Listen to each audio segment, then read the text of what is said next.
What can you do when you feel that evil is overwhelming you? Stay here to hear the amazing story of the confrontation between the Crusaders and the Hussite armies.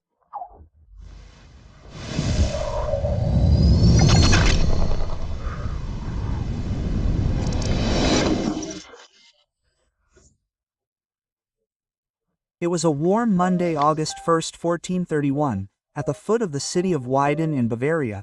A huge army of 100,000 knights and foot soldiers who had arrived from all over the Holy Empire at the call of Pope Martin V, were impatiently awaiting the end of the service and the blessing of Cardinal Cesarini.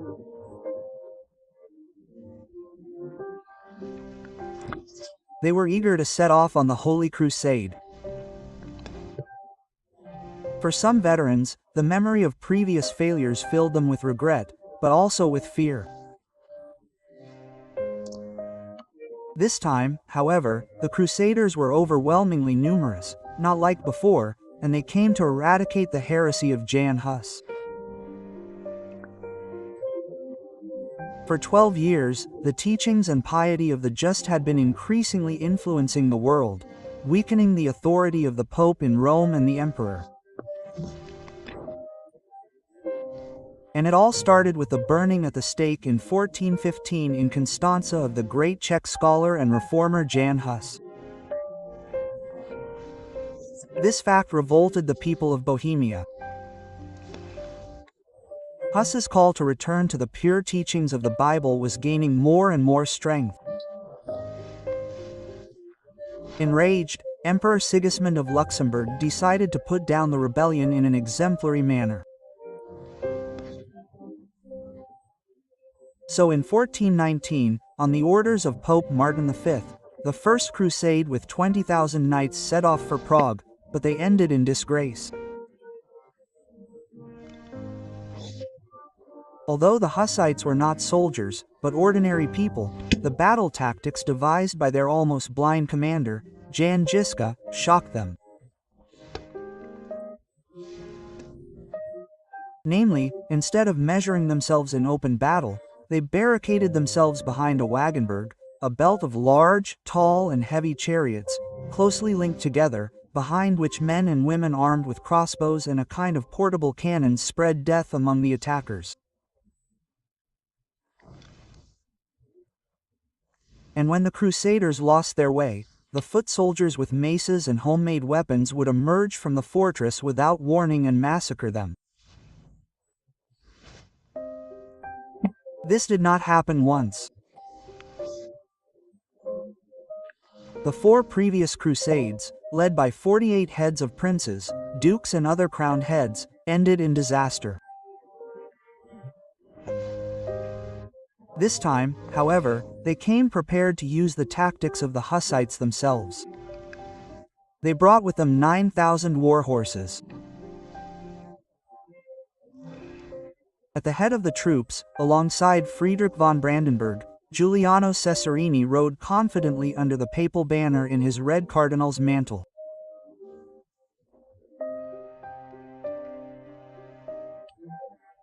On August 8th, the huge army in shining armor arrived in front of the fortress of Domajlite, defended by a handful of Hussites. The fortress was ideal as a logistical base for future operations, so they began the siege.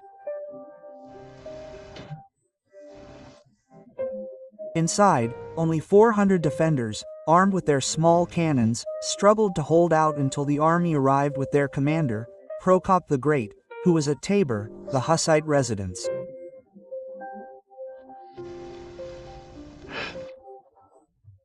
As soon as the message from the Asians reached Tabor, Prokop gathered 400 men in record time. It was the largest army the Hussites had ever had. And on August 12th, they set off in great haste towards Domajlite. They covered the 80 kilometers in just 2 days.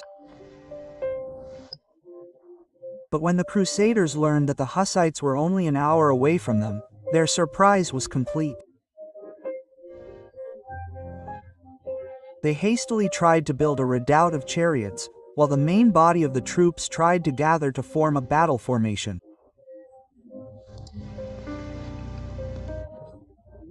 On the morning of August 14th, the roar of the caller and the battle song of the Hussites could be heard in the distance. You, the warriors of God and His law, ask for His help. Have faith in Jesus. With God you will be victorious.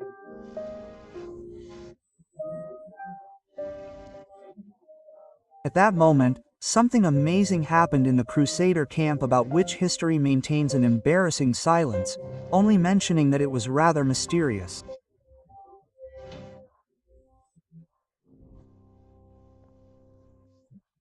Their herds in the first ranks were seized by an inexplicable terror. They turned around and fled. The terror spread more and more. Then the second and third ranks broke into a run. The frantic commanders tried to stop them, but the panic was so great that the waves of deserters dragged them back. In the indescribable chaos, the cardinal's horse was knocked to the ground, but it got up and galloped away. And Cardinal Cesarini was left speechless. Seized by the terror of death, the old man hastily stripped off his red cloak and threw his red cap far away. He tore off the cloak from a soldier and, disguised, fled as he had never fled in his life.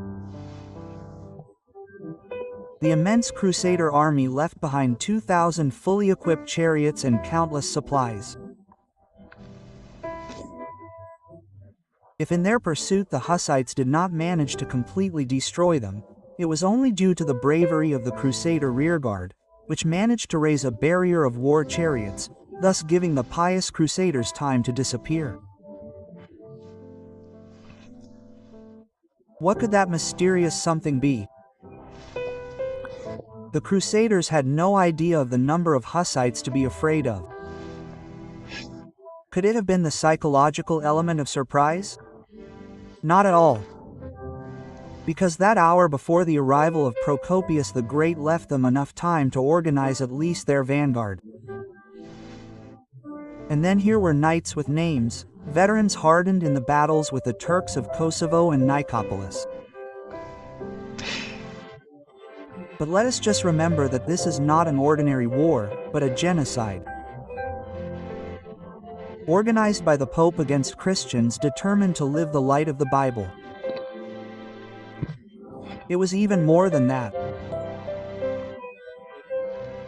It was a war against God and His law, something that could cause the manifestation of God's glory. This reason does not appear once in the Bible light. Terror entered the camp and the whole people. The guard and the predators were terrified. It was the terror of God. This proves that after all, history does not belong to man, but to the Almighty One behind the curtain. Isn't this the strongest reason to be optimistic? If you want to find out how Smyrna was miraculously evacuated from the Ottoman path, I have put a video here for you. See you soon.